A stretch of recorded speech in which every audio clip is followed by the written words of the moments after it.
शिबो, अब तो बाहर नहीं निकलना बेटा।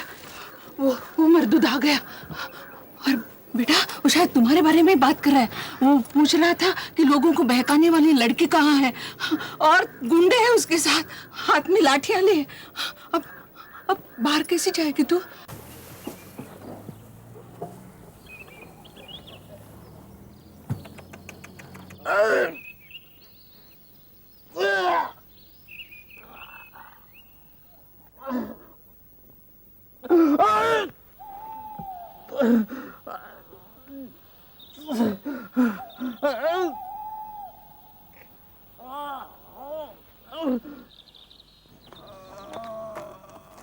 आप कौन है भाई साहब? भाई साहब, ये तो बेहोश हो गया।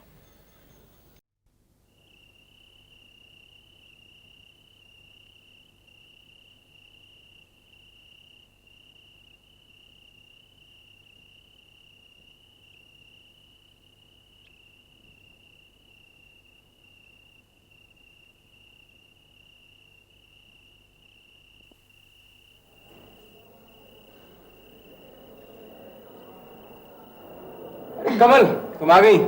मैं तुम्हारा इंतजार कर रहा था। वाह, ये अच्छी बात है। आप लिखने में इतना मग्न थे कि आपने मेरी तरफ देखा भी नहीं।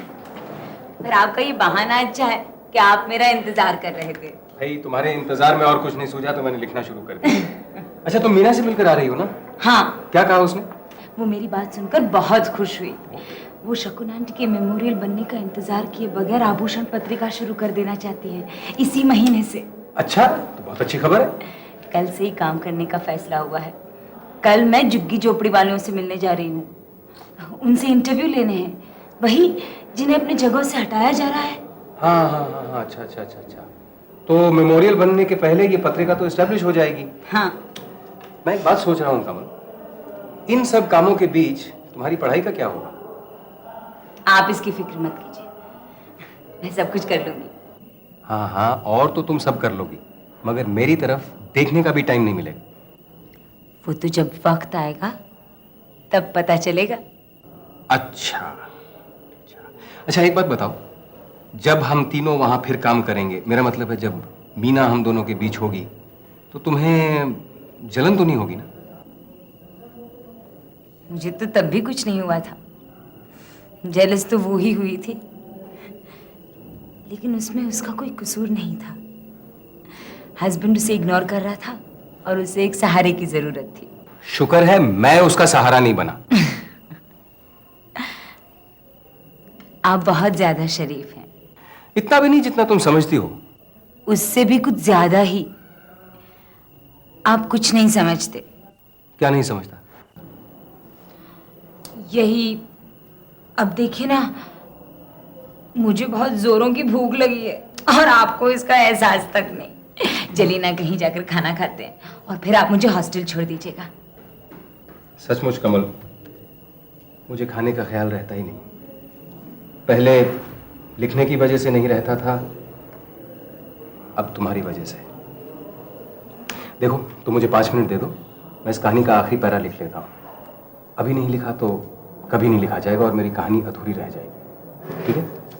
ओके, लेकिन जरा जल्दी करना। Thank you.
काश तुम झूठ मूठ कुछ और देर सोई रहती। मुझे फिर भी इंतजार ही करना पड़ता। कमल, अगर हम जल्दी शादी कर लें तो कितना अच्छा होगा ना। हाँ। मगर मैं शादी करनाल जाकर ही करूंगी, आपके बाबूजी के सामने।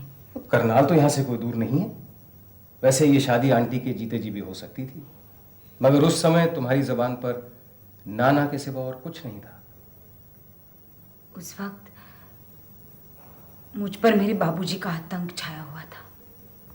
मुझे ऐसा लगता था कि सब रिश्ते सिर्फ स्वार्थ पर ही टिके हैं। लेकिन जब आपके बाबूजी का किस्सा सुना तो मेरा विचार बदल गया।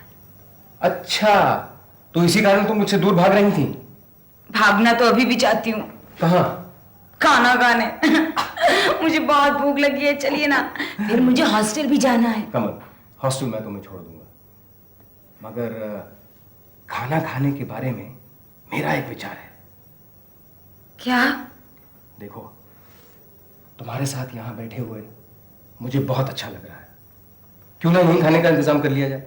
हाँ? यहाँ? यहाँ क्या मिलेगा खाने के लिए?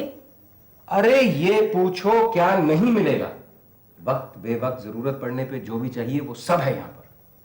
देखो, तुम उस हीटर पर केतली रखो और बाकी सब चीजें मैं निकालता हूं, हैं? आओ आओ कमल, ये लो चाय का सामान और ये देखो बाकी का सब कुछ। इस डब्बे में बिस्किट दो ही हैं, एक तुम खा लेना और एक मैं खा लूंगा। अच्छा, और इस डब्बे में दो चीजें रहती हैं। एक तो है चने, ये देखो, ज्यादा तो नहीं है लेकिन काफी है। रात को कभी कभी देर हो जाती है ना, तो घर आके मैं यही चबा लेता हूँ। और इसमें कुछ मूंगफली है तो 8-10 दाने, लेकिन 4 तुम खा लेना, 4 मैं खा लूंगा। अब बोलो, ये सब काफी नहीं है? जरूरत से कुछ ज्यादा ही है डायरेक्टर साहब। हमने अब ओखली में सर दिया है तो मूसलों की मार की गिनती क्या करें। कमजात लोगों से वास्ता पड़ गया है।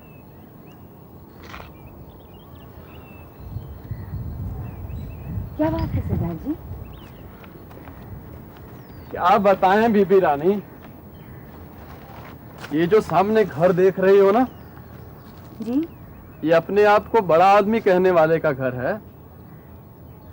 इसके यहाँ मैंने बिजली के काम का ठेका लिया था। जब तक काम चलता रहा तो थोड़ा बहुत पैसा देता रहा, और वो भी कुत्ते को टुकड़ों डालने जैसे। और जब काम खत्म हो गया तो पैसे का नामो निशान नहीं, बिल्कुल ही मुकर गया। और बोला कि सरदार भाग यहाँ से, नहीं तो पुलिस के हवाले कर दूंगा।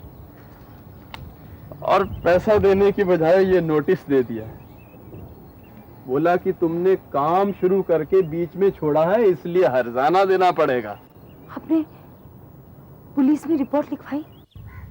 बीबी रानी, पेट पालन का जुगाड़ करिए या कोर्ट कचहरी में हाजिरी पड़िए। कहां फंस गए सिपाही लोग।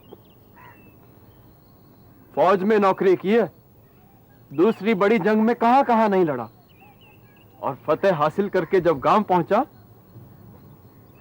तो चिड़िया खेत चुग चुकी थी। रिश्तेदारों ने सारी जमीन जायदाद पर कब्जा कर लिया था और बाकी कुछ नहीं बचा था। फिर मां से 50 रुपए लिए और दिल्ली आ गया। फौज में बिजली का काम सीखा था, सो वही काम शुरू किया। लेकिन ये बड़े लोग काम तो करवा लेते हैं, पैसा देने के वक्त लाल झंडी दिखा देते। ऐसे लोगों का क्या किया जाए? मन तो करता है कि ऐसा बदला लूं कि बच्चों याद रखे। क्या बिगाड़ लेगा मेरा? सूली पे चढ़ा देगा ना, चढ़ा दे। पहले भी कौन सा जी रहे हैं। और हमारे हाकमा का तो ये कहना है, सुन भाई अर्जना, हम जो करें सो करें, तू नहीं वर्जना। अब किस किस का नाम लिया जाए, सभी का यही हाल है। ये तो वो कहावत है बीबी रानी, ससुर जी आपका नाम तो जानती हूं पर लेना नहीं।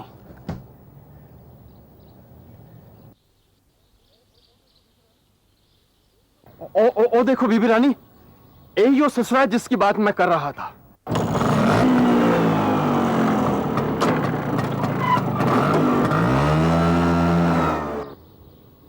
देख लिया बीबी रानी, ये ही लोग हैं जो हमारे मुल्क को बर्बाद कर रहे हैं। अब बताओ इनका क्या करें? कुछ तो करना ही होगा, आज नहीं तो कल।